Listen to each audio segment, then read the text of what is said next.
আর কোনো ফেসিবাদের জন্ম না হোক। বিচার এবং সংস্কারের পরে নির্বাচন হোক। আহত এবং নিহত শহীদদের পুনর্বাসন করা হোক। আমি আসছি জেলা মহেশখালী থেকে, কক্সবাজার জেলা।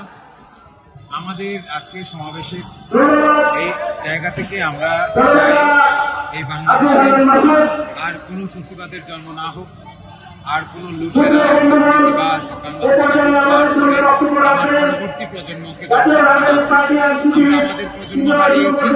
আমাদের জীবন যেভাবেই হোক একবারে চলে গিয়েছে। আমরা চাই না আমার বাচ্চা কাচ্চা, আমার পরবর্তী প্রজন্ম আবারও এরকম ফেসিবাদের শিকার হোক।